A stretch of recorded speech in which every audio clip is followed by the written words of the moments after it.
What is going on, everybody? Welcome back to High Floor Football. My name is Sam Wagman. I am your host. And alongside me, as always, is my trusty co-host, Jay Arsh, who held the fort down last week with a very nice banger of a mock draft episode, a couple of days before the draft. And how'd you feel about the draft, Jay? I felt good, man. It was great. For us two Eagles fans, we had a fun first day for sure. We knew it was going to be fun, but it was a little bit more fun than I think even we anticipated. So it was a blast, and I'm stoked to have Thor on. Had him on a show last year. He's got tons of knowledge to share with us, and he was at a lot of these events leading up to the draft. He's catching up on sleep from the draft, so we're excited to have him on. With coconut oil and aloe vera. Okay. Is that you? Interesting. Anyways. That was me. I'm sorry. All right. All good, though. No problem. It's good to be here, boys. Yeah, thank you for having me. Looking forward to talking. Absolutely, man. I'm glad the draft is finally over. All three of us covered it pretty heavily, though obviously none of us did more than Thor. Not quite. Yeah. I mean, just looking through all the stuff that Thor did, I went over it in depth last week, and I was stunned by just the sheer amount of content that you put out over there for this draft. I mean, all the top prospect boards, the Thor 500. I mean, what goes into a normal draft process for you? Well, it starts in the summer, right? And really for me, it's almost, it's year round with the kids. Cause I cover college football first. So I start getting more specific with the upcoming class in the summer. Like I'll set up a new Google Sheet document or whatever and get all my stats in there and all my data. And then, you're typing notes throughout the fall. And then, when you go to the Senior Bowl in Mobile, you go to the Combine, you're adding to that and stuff like that. And then I'm just trying to rank out the positions. And then that's when we set up the big board. And, I try to hit 500 comps on that. And I have the last couple of years. So that's kind of how it goes. So what? Go ahead. Yeah, Thor, actually give us a little bit of just for anybody listening, we're going to load it up as a podcast too, kind of where you work at, what you do there. Oh yeah, I'm I work at NBCSportsEDGE, cover college football and the draft. And you can find me on Twitter at ThorKU. Yeah, there we go. Awesome. Love Just it. so everybody can follow your stuff, man. I mean, I've really enjoyed following you the past couple of years when I have, especially around draft time during the season, all that. So before we really get into it, would love to just kind of break down, a couple things from, kind of your personal scouting process. I mean, let's say you're jumping into a quarterback. What goes into it for you? Well, you're trying to project him to the next level, right? So what would this guy look like as a starter? What would he look like if he hits his ceiling?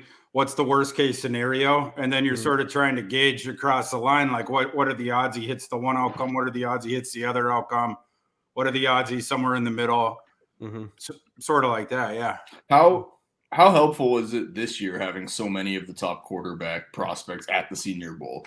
You were at the Senior Bowl, correct? Right? I think I saw you were there. How helpful was it to kind of have all those guys there in the same place where you could evaluate them all together?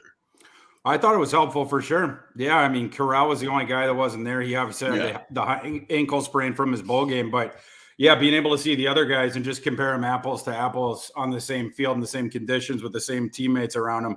I thought that was really instructive for sure. Yeah. I love that. I mean, for me, it's kind of just all thinking about projecting these quarterbacks out is such a difficult task because we saw it with this year. We had people all ready to put, 3, even sometimes 4 quarterbacks into this first round. And at the end of the day, none of them went. Malik Willis, who everyone thought was a consensus top 10 guy, almost dropped all the way to the almost the bottom of the third round. I mean, we only saw Kenny Pickett go in that round. So is this just a historically bad quarterback class in terms of skill set, or are we just spoiled from the last couple of years and it's kind of just getting back to where it was for the past few years before that? Well, I think that it was a little bit down qualitatively from the last couple of drafts, and then you have, of course, the thing of all those teams that already used premium picks on quarterbacks, and we're going to do it again. I think there was also divisiveness in the way that people saw the quarterbacks in this class. Probably a bigger discrepancy between top 5 boards, quarterback boards of the couple classes going back. So yeah, and in hindsight, it seems like Pittsburgh misread the room by taking Pickett 20, and then they said that they didn't expect him to be there. I think if Pickett had gone above Pittsburgh at 20.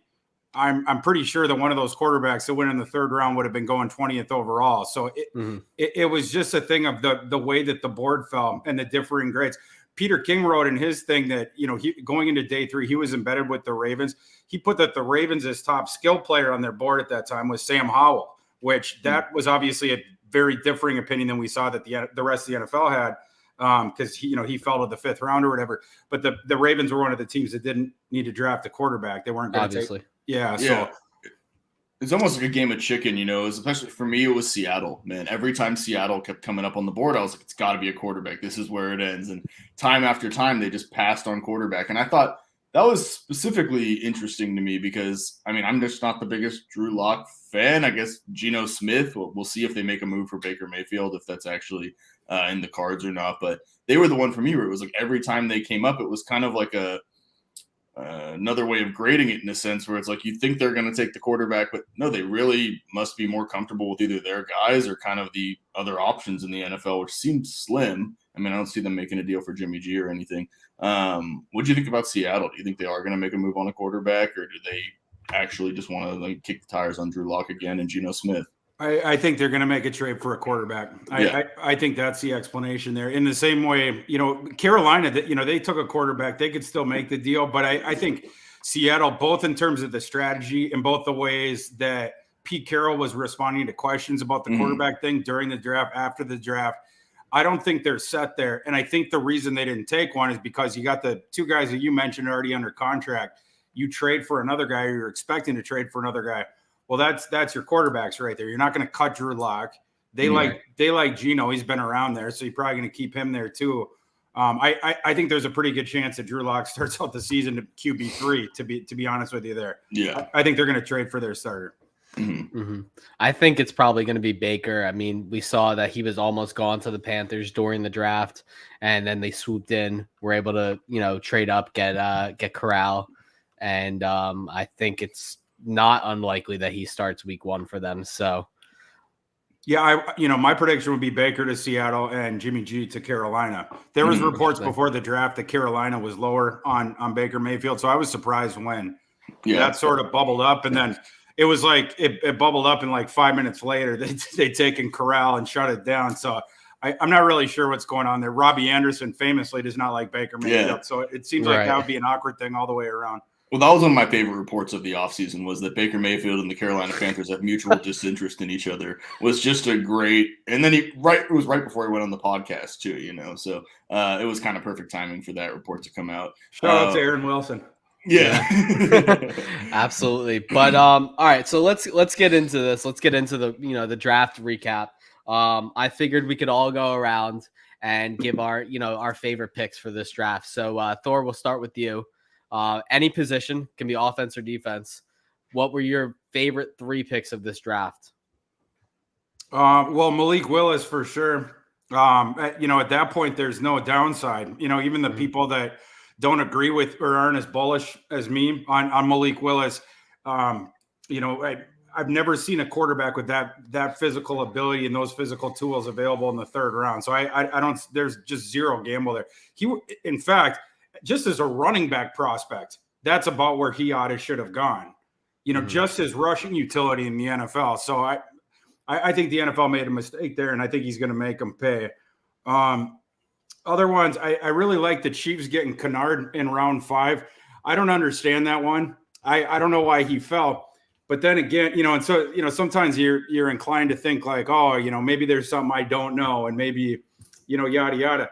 But last year it happened to the Chiefs twice. There was no explanation for why Creed Humphrey fell to the end of the 2nd round. And there was no well, with Trey Smith, at least he had the medical stuff.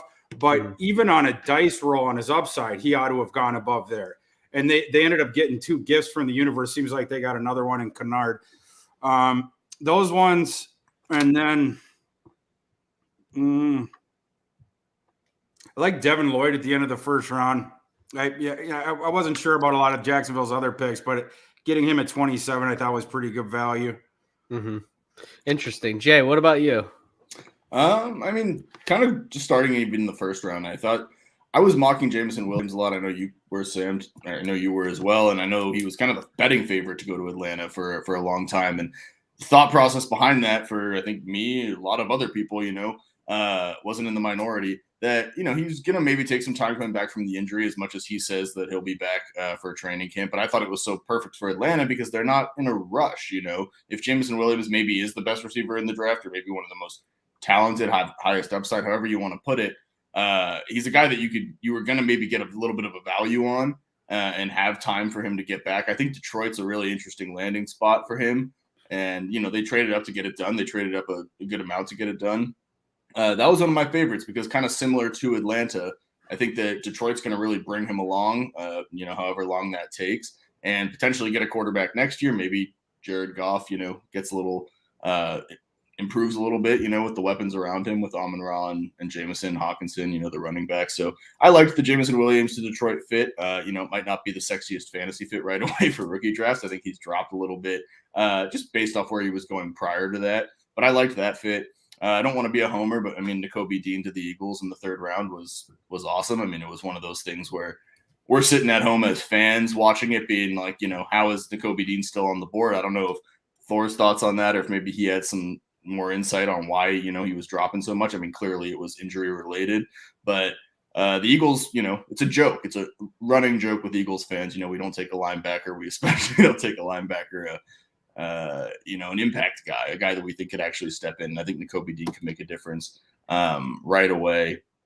The third guy, I don't know. I mean, there were a lot of fun fits. I'll let you go, Sam. I'll come back with my third.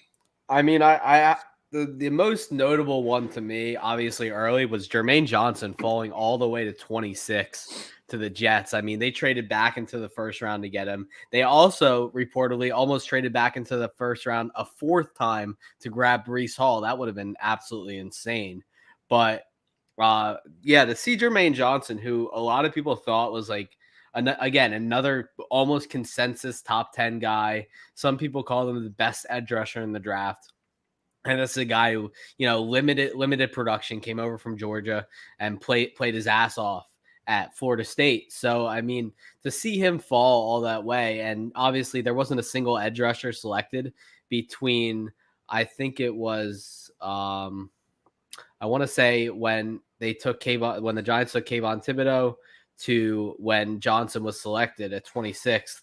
So if there wasn't a single edge rusher there, you can put that as kind of like the need kind of evaporating for edge rushers in this first round. But still, to see a player of his talent not slide to a team in like the teens, even the Eagles probably would have liked to use someone like him. It's obviously had their heart set on Jordan Davis, but that was a great value pick. I have to go Kyle Hamilton falling to 14 as well, because look, I know the value perspective of safety is that you don't need to take a safety early, but Kyle Hamilton flew around the field last year. Seems like he's a day one guy who could easily compete for rookie of the year next year. And look, this is Baltimore. All they do is draft well. We can be sure that they'll coach him up and he'll be a star from minute one. Yeah. But other than that, I mean, Sam Howell, I think Sam Howell definitely should have gone earlier than the fifth round. Going to the Commanders, possible Carson Wentz replacement. I think, he didn't have a good draft season, and a lot of people had him ranked lower on their boards, but still should have been drafted higher than the fifth round. Yeah, another one that I think went a little bit higher in Thor, James Cook went as the third running back off the board. Were you a little bit surprised by that? In some ways, but not totally shocked. I especially heading into Friday, like Thursday overnight and Friday morning. I was hearing from some people that were like, James Cook is going in round 2. Some people thought because of the steam he was getting late that he could even be one of the top 2 guys taken. That would have been really surprising, but I wasn't surprised that he ended up slipping into the second round. No. You haven't comped here to Nyheim Hines. Do you think that, I know it's a comp pre-draft. How do you see him, being used in the Bills offense? We're going to have a lot of, people doing rookie drafts now, things like that. And, James Cook has absolutely skyrocketed up dynasty rookie drafts. Do you think he's going to, just be used in that Nyheim Hines type of role, or do you think there's kind of room for a little bit more in Buffalo? Well, there could be, but I think initially that they're just going to use him as the passing down back. That's why they got him, and they got the two other kids that they like as well. And I guess the third guy that they use as well. But I would expect Cook to be the passing down back, and that's sort of what they alluded to. But to your point about if he has anything else, I mean, in the same way that, for instance, Zamir White didn't get to play on many passing downs because James Cook was there. James Cook didn't get to do any, a lot of the meat and potato kind of rushing stuff, sort of like Michael Carter with Javonte Williams, that whole situation. So, yeah, I mean, there could be some dormant ability there for sure, but he's going to be a stud on passing downs. Yeah, it's almost like he's one of those guys I feel is almost deceptively, given the scat back. Like he's I guess he's deceptively perceived as a smaller guy than he actually is. He's a little bit more slender, I guess, but they measured in at 5'11", around 200. So I feel like he kind of gets the typecast as being like the smaller back. Maybe he'll be used more in the way that we've seen a lot of smaller guys. But yeah, I kind of feel like there's a little bit room for some upside. Who is your favorite rookie running back for next year, Thor? Sorry? Who is your favorite rookie running back for next year? Oh, like for the NFL rookies, like from a fantasy perspective? Yeah. Or probably Breece Hall. Mm-hmm. Yeah. Because you get the 3-down utility, you're going to get the rushing, or you're going to get the receiving in addition to the rushing with him. I just mentioned Michael Carter. I don't expect him to chip away much from Breece once they get in there. I like Kenneth Walker a whole lot, but he's going to be in more of a true timeshare, even though he's going to break through in the early downs at least, but I don't think he's going to be on the field passing downs one way or the other. So I'd probably say Breece Hall in year one. And then the sleeper guy for sure for me is Dameon Pierce. That was just the perfect situation for any running back to go to because they had a hollowed out room. So I think Dameon Pierce is going to go in and start from day one, put up stats. Who do you think? I got a true question because, I mean, going back to the Seahawks, who comes in on third down for them? They got 3 guys. None of them are real pass-catching running backs. So they got to really trot out Travis Homer there as their third down, pass-catching guy. Oh, I'm not the NFL guy. Of course. All right. Let's go into our second group here and break down some rookie rankings for QBs and tight ends. Let's obviously start at the top here. What are your top 5 rookie quarterbacks going into fantasy wise? Oh, post draft. I haven't really done fantasy rank. I can tell you how I had them ranked going in. Malik Willis was first, Matt Corral second, Desmond Ridder third, Kenny Pickett fourth, and then I had Strong and Howell. Absolutely. I mean, when do you think we can expect to see Willis start? Is he really so behind that he's probably going to sit for 2 years behind Ryan Tannehill, or does that kind of get expedited a little bit sooner, you think? No, I don't buy 2 years. I for sure one. I was and him sky high on Malik Willis, but even I said he's got to, he should be put on the Lamar Jackson plan or the Pat Mahomes plan. Mm-hmm. They're no problem with that. But yeah, he has to learn how to read a quarter's defense and go through the progressions a little bit quicker.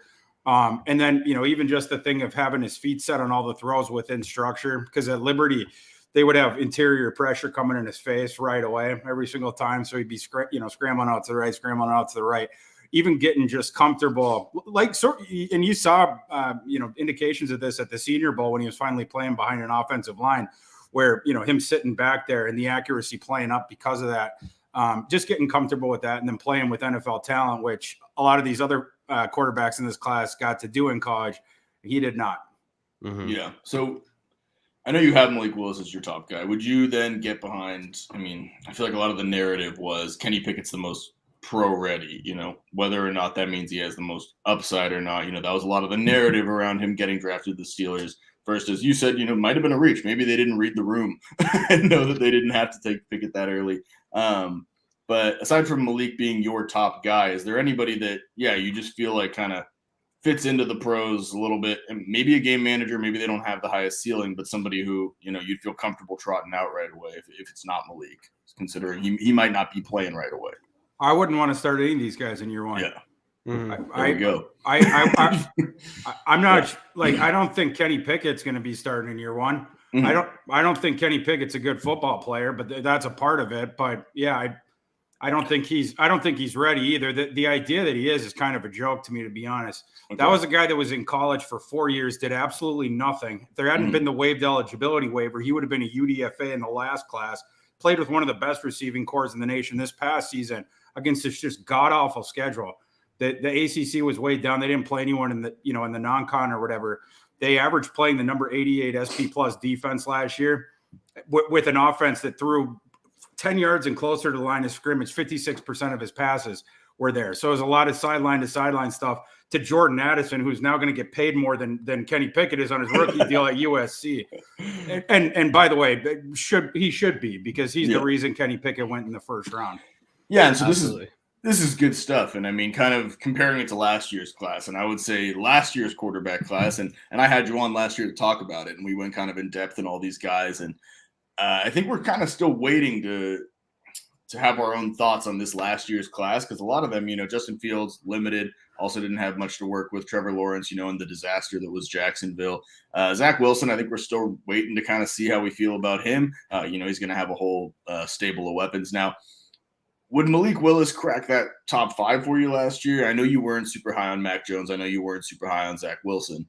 But, after kind of seeing them in the pros, scouting this next class going into the pros, were any of them, high enough to break that? And I know Malik Willis is your number one guy. So was he able to? Was he? Yeah.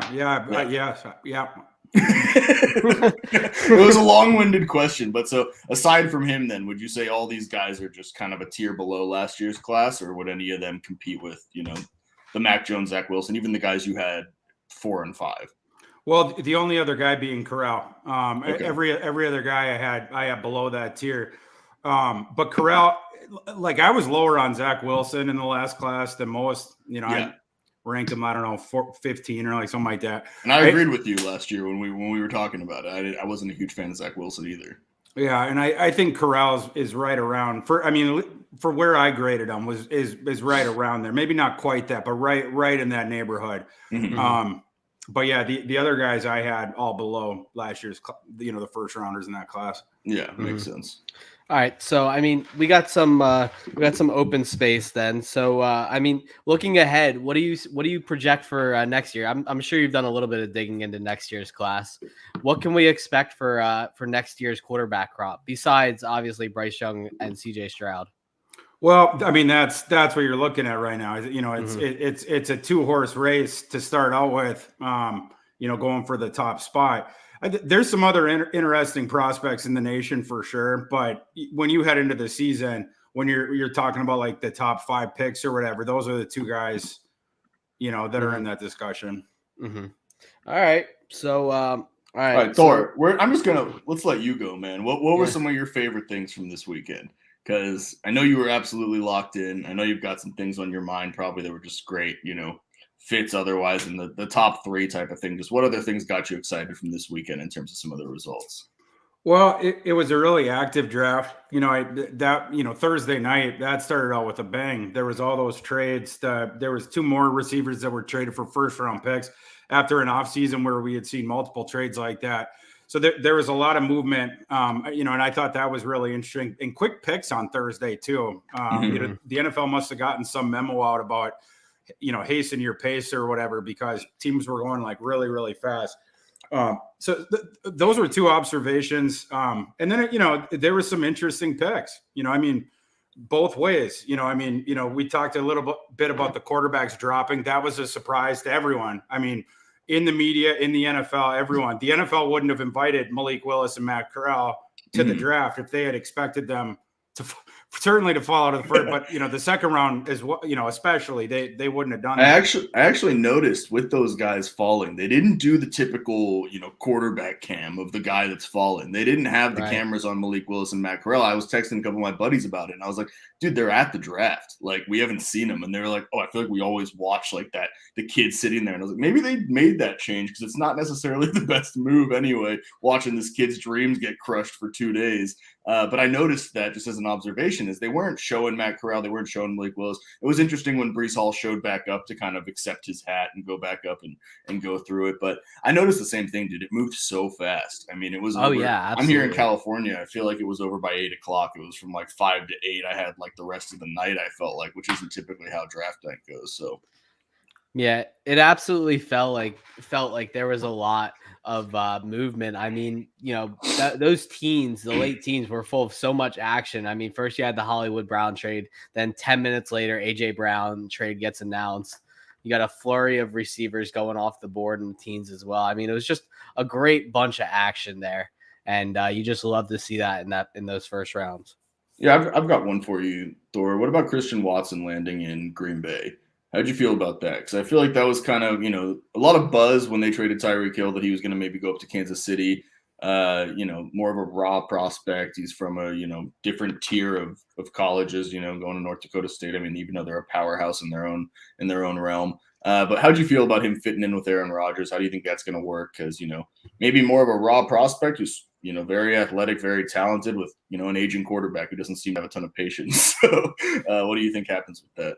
I thought it was a perfect fit. Cool. You look at the outside receivers that Green Bay is typically attracted to. It's those stretched out, well-built, hard-playing, receivers that can pop the top. I mean, Valdez-Scaling's the kid that just left. Watson is that, but more, more across the spectrum. Obviously, 6'4", 210, runs in the 4.3s. He gives you a rushing utility, if they want to use that. The end arounds, you can even bring him into the backfield like Debo and hand it off to him. He had all these long touchdown runs, stuff like that. He blocks his butt off, which Green Bay is going to like. And then he showed at the Senior Bowl that he could run more routes. That was one thing we were looking for there because of the constitution of the NDSU offense, he didn't get to run as much stuff in the intermediate area. And trying to find those soft spots in the zone and in intermediate areas, stuff like that.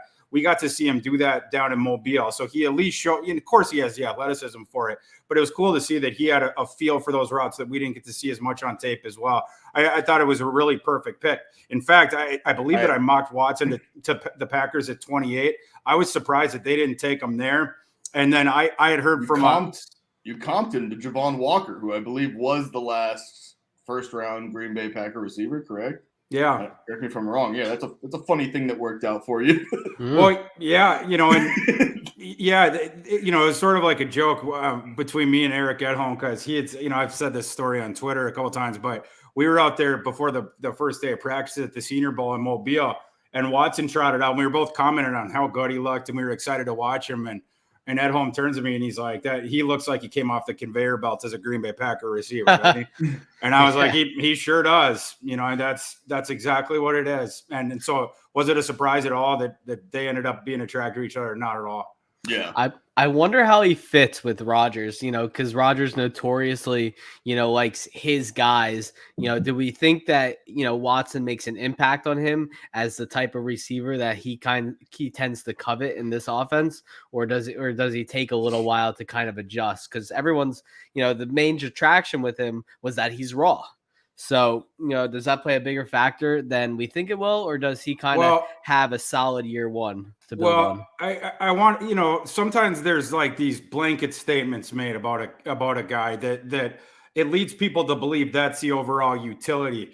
It's a two-part answer. One, he is going to make an immediate impact right away. Absolutely. It's just the raw aspects of his game. It's that stuff we're talking about like the fully fledged route tree and stuff like that.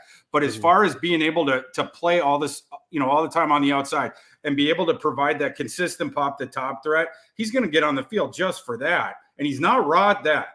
Right. Like over the last 2-3 years. And, he was one of the best downfield receivers in the nation. We were watching like the Trey Lance rainbows. He was on the other side of like all of them or whatever.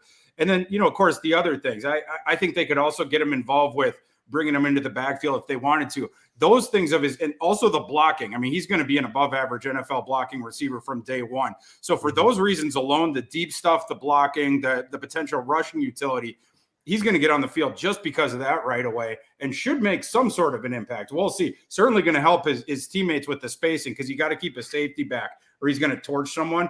So, I mean, for all those different reasons, the other things, that's what he needs to work on to become a perennial all-pro. We'll see how quickly that stuff comes along, but he's going to be on the field right away, especially because he just joined one of the crappiest receiving corps, in the NFL before they got him. So yeah, you can expect him to be out there early, and I think he's going to surprise people with how quickly he starts putting up stats. Love that. Jay, you got anything else to add before we dive into some tight ends real quick?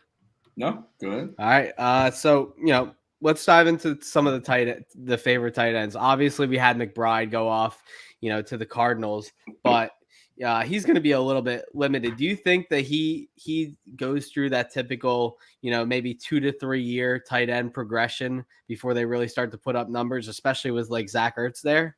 Or is he an instant competitor in that offense, given the fact that Hopkins is now suspended?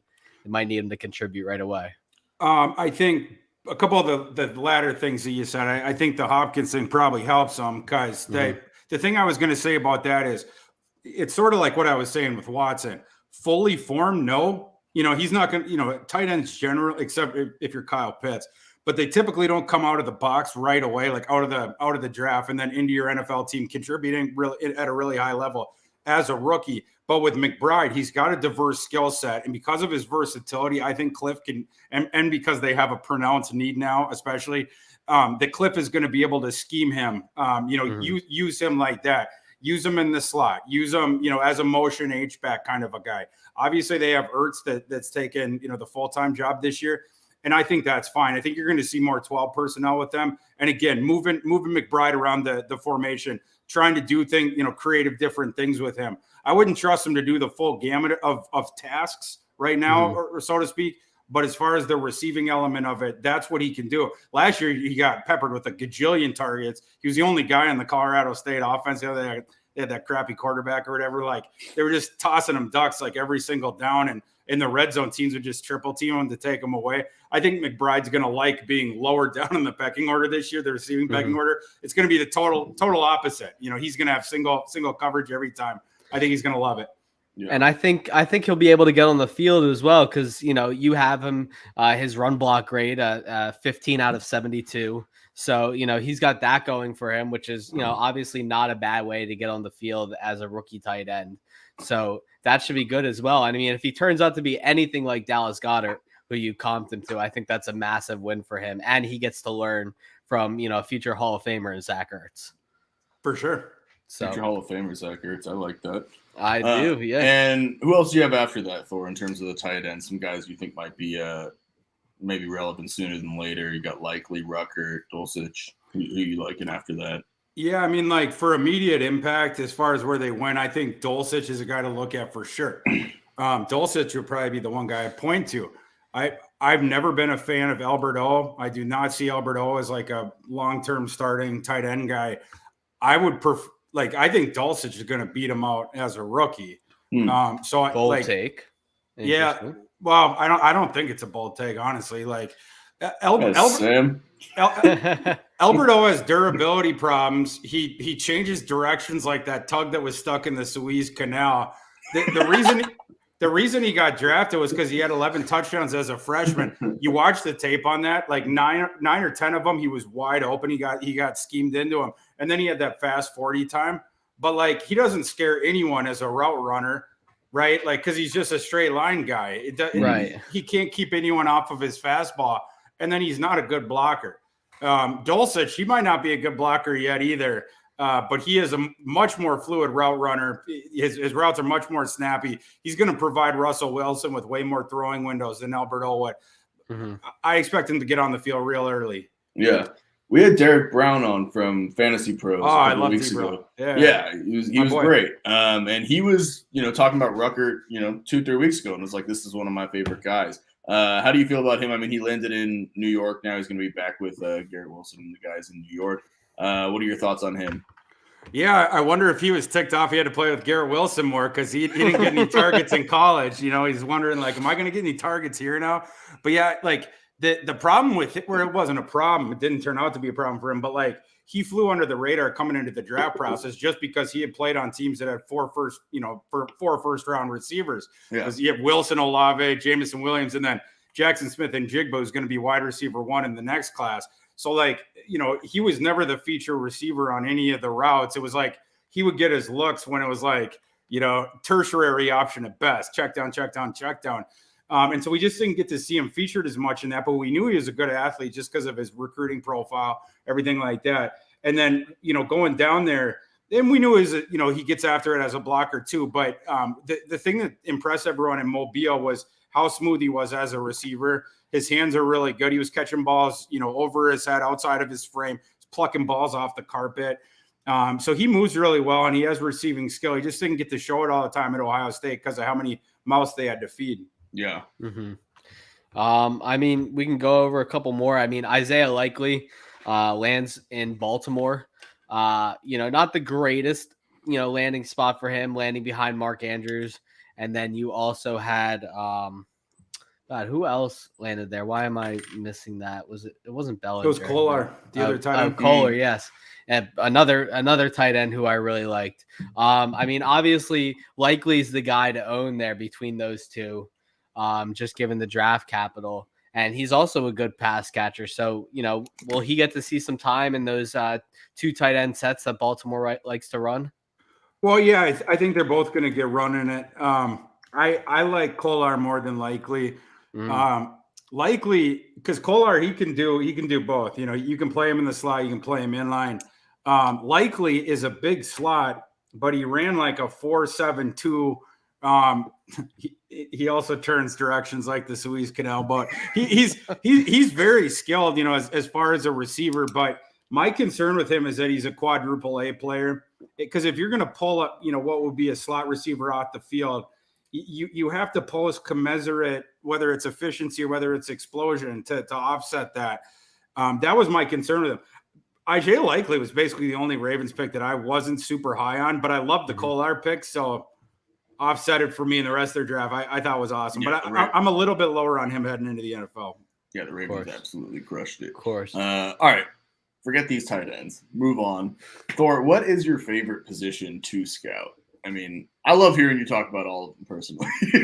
You seem to be passionate about all the different ones. What is your favorite one to scout? When you're getting there and you're like, all right, I'm gonna go through my list of whatever position. Who are you most looking forward to? I don't know that I have a favorite position. Like I honestly like, because I like it all. Yeah, Who do you think you have the most success with then scouting? Do you have a position that you think you might have a better acumen for, a position that you might feel like you hit on a little bit more? I don't know about that either. Yeah, I would have to look over my thing, because in my head I'm thinking about some, but like it's hard because now I've been doing this for 5 or 6 years, and every single position I think of like a big hit. But then right away, I think of a big miss right away. So it's pros and cons all the time for sure. Honestly, I'm compared to other guys, I'm probably more comfortable doing offensive line because I played offensive line. Okay, it's been since high school, but I understood what went into that, and I studied film in high school about the offensive lineman. So that one it's probably more natural for me than the other ones, because I understand it a little bit more, like a point of view type thing. But man, at this point, I've watched enough football for 40 lifetimes. So and with any of the positions, like, and any of the guys, like, I just love college football so much. So you get a lot of exposure or whatever, and it brings about some opinions, and some people agree, some people don't. But the beautiful thing is, like, the end of the day, it don't matter, because the kids are going to go out and they're going to play. And there's going to be some people that people think right now are bums that are going to turn out to be stars, and then vice versa. There's going to be first round guys that are busts. So that's the cool thing, is it actually gets to like play out. Well, so speaking about some first round guys that people might have some questions about, I mean, you had Treylon Burks as your wide receiver 7 pre-draft. You compared him to Laviska Shenault, which was a semi-popular comparison. You know, there was either the AJ Brown people comparing him to AJ Brown, or Ceiling. Laviska Shenault. And Floor. kind of here, he landed in Tennessee. They pretty much replaced AJ Brown with him right away. It's kind of like what the Eagles were thinking. I think they were looking at the board being like, okay, we either pull the trigger on this AJ Brown trade or we're going to have to draft one of these receivers. They got the more developed, maybe AJ Brown, according to what people think of Treylon. You do not. You comped him to Laviska Shenault. What do you see there? How do you think that's going to work out in Tennessee? How do you think it's just kind of going to work out for him in general? I mean, you had him as wide receiver 7. Some people, had him much higher on their boards. So what are your thoughts on him? Well, I don't think he's as far as along as people think. The AJ Brown comp never did it for me because, well, it was kind of confusing to me because when AJ Brown was coming out, he had gotten peppered with so many different balls at Ole Miss. And, it was out of the slot, but like he'd run a bunch of different routes. He would go downfield, stuff like that.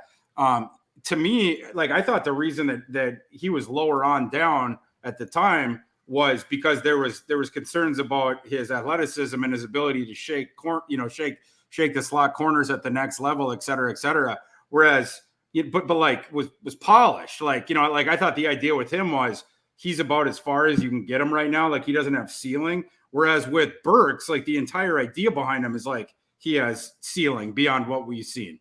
Because like in Arkansas, it was like they'd move him, sort of like a much bigger version of like Rondale Moore at Purdue, where they'd move him around the formation to try to force the ball to him or whatever. So he also be an extension of the running game.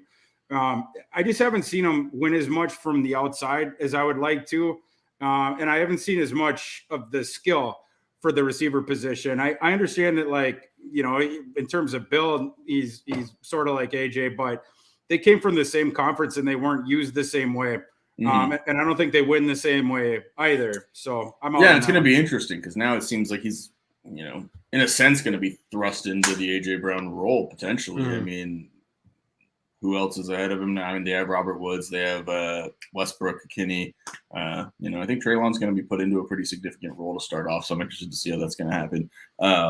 One more guy too that I was interested to hear your thoughts on, Jahan Dodson. He was kind of almost felt like what's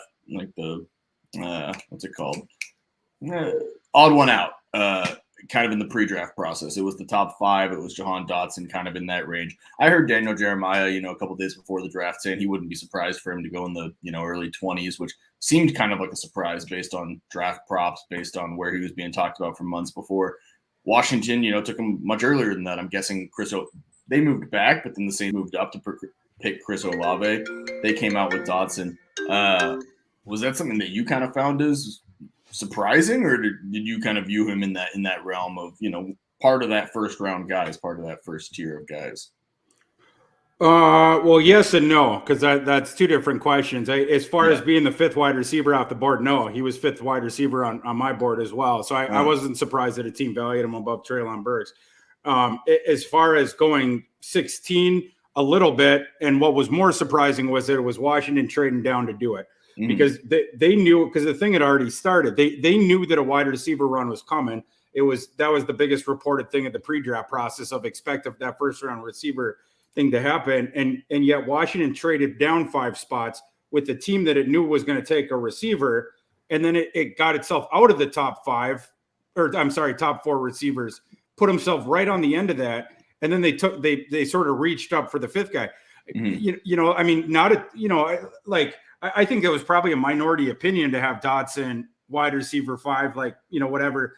And, and I had him as a top 25 guy, but, I had him 25, but like taking him 16. And then, again, the trade down, you didn't get a ton of value with that. I didn't like the two picks they used, the middle rounds ones that they picked up, and they stayed at the same position. So for me, I would have rather had, for instance, Chris Olave than Jahan Dotson, Brian Robinson, and Sam Howell, or whatever it turned out to be. But, I guess that's just me. Yeah. I mean, we know your time is precious, and we know you want to get some sleep after this busy week. So before we let you go, let's get one thing from you. Your top 5 off the board for next year's 2023 draft. Top of your head, what do you got? Oh God. Well, I can give you 3. Say it's just Three- net neutral. 3 is enough. Net for neutral it. teams. Yeah. Net neutral teams. Yeah, I've my head's been pretty deep in this one. But CJ Stroud, of course, Bryce Young, and then Will Anderson. He's the other. I mean, like Will Anderson, I think is a real threat to steal the 1-1 spot, depending on who's there. But he's one of those guys that could flip an equation for a team that might need a quarterback. But it's like, man, this kid is effing good.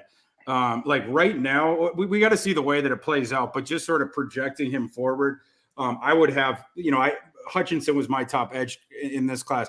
I will have him would grade him above it. Just extrapolating forward. We'll see if he ends up putting up a similar season or even a better season, or if he takes a step back. But that kid is so dangerous. So those would be the top 3 guys off top of my head. Let me selfishly ask, because now you made me curious between Bryce Young and CJ Stroud. From what you've seen so far, I know we have another year to watch them before they come out. Which one are you higher on right now? Well, for me, it would be Young. I will say that several people that I really respect that I've talked to privately, they've preferred CJ Stroud. And so it's been interesting to get to pick their brains and see why. You're always interested in getting other people's opinions. Mm-hmm. But yeah, for me, Bryce Young, I mean, he came in and, he was the next big thing, and he has lived up to every little thing that we thought so far. His whole body is kind of quick twitch. He reminds me not as much of a scrambling threat, but there's some Kyler Murray to him. Just with the whip action and everything like that. I'm just really impressed with him. He had a couple down games. And so I will say, like, I think that's the people that are lower on him. I think they more heavily judge some of the down moments he had. I remember one game I was watching, when he played Auburn this past season, that was when I was like, oh man, I could see how someone could come out of like one of his worst performances and be like, put him below Stroud or whatever. But I just think that the high-end glimpses that you've seen and the consistency, overall, CJ Stroud, he wasn't playing as quite as good at defenses. And he obviously last year had one of the great receiving cores, that we've seen recently. Not many guys, even though Jamison Williams had transferred, again, he got to work with 2 top 11 guys from a week ago, top overall in the NFL draft. And then Jackson Smith and Jigba, I would not be surprised if he ends up outdoing the draft slots of both of those guys next year. So that's what he got. Plus Jeremy Ruckert that we were talking about. They have so many guys they couldn't even get Ruckert the ball. So he just had an embarrassment of riches around him. But yeah, that's how I cut it now. I promise this is my last one. And you can say you don't have an answer if you don't have an answer. But we had 2 years ago Joe Burrow, making the huge jump. We had Zach Wilson last year kind of making the unexpected jump. This year, I guess Malik Willis to an extent, but didn't go as high with the draft. But do you have anybody in your mind? Anybody you're thinking of that you're hoping or thinking can maybe take that leap and kind of be in the conversation that's not in the conversation now? Because I know you're a college football nut, and I'm sure you have some people that are maybe under the radar to most of us, but not so under the radar to you. Yeah, I'm gonna have to get back to you on that. No worries. I mean, my head's been in the other draft. I've seen some of the names tossed out by other people, and I can tell you I do not agree with them. Okay. I've seen Will Levis. I do not agree with Levis. Will Levis has somehow become the flavor of the moment. I can tell you that's not my answer. But yeah, I got to go through. My head's been so deep in this class. Don't worry about it, man. Yeah. Thor, we had an absolute blast having you on to break down this draft. I know you've had a severe lack of sleep, so we will let you get back to that expeditiously. And playing NCAA 14, soon to be NCAA 20, 22 or 23, whenever it comes out. Yo, what's up? Are you going to get the new one, or are you just going to keep downloading the rosters? That's a good question. I think everyone wants to know that. That's a question you have the answer to, yeah. I think. I will get the new game for sure. And if it's terrible, I will let in EA Sports know about it. Yeah, I hope so. I mean, that's the opinion of the person they should be listening to, not the general public. They need to listen to Thor Nystrom. You gotta hit up Thor and Harditz and ask how they like the new game, and then figure Absolutely. it out. Nobody's played it more. I can tell you that. I think I'd agree with you there. You play with Kansas, huh? Well, yeah. I mean, whenever I can. Yeah, you got to turn Rock Chalk around for sure. Yeah. Absolutely. All right, Thor. Well, thank you so much, man. We appreciate it. You got it, boys. Absolutely. Thanks for having me on. Absolutely, guys. Have a good night. We will see you on Thursday. We got Jeff Bell coming on. See you on the flip side, boys.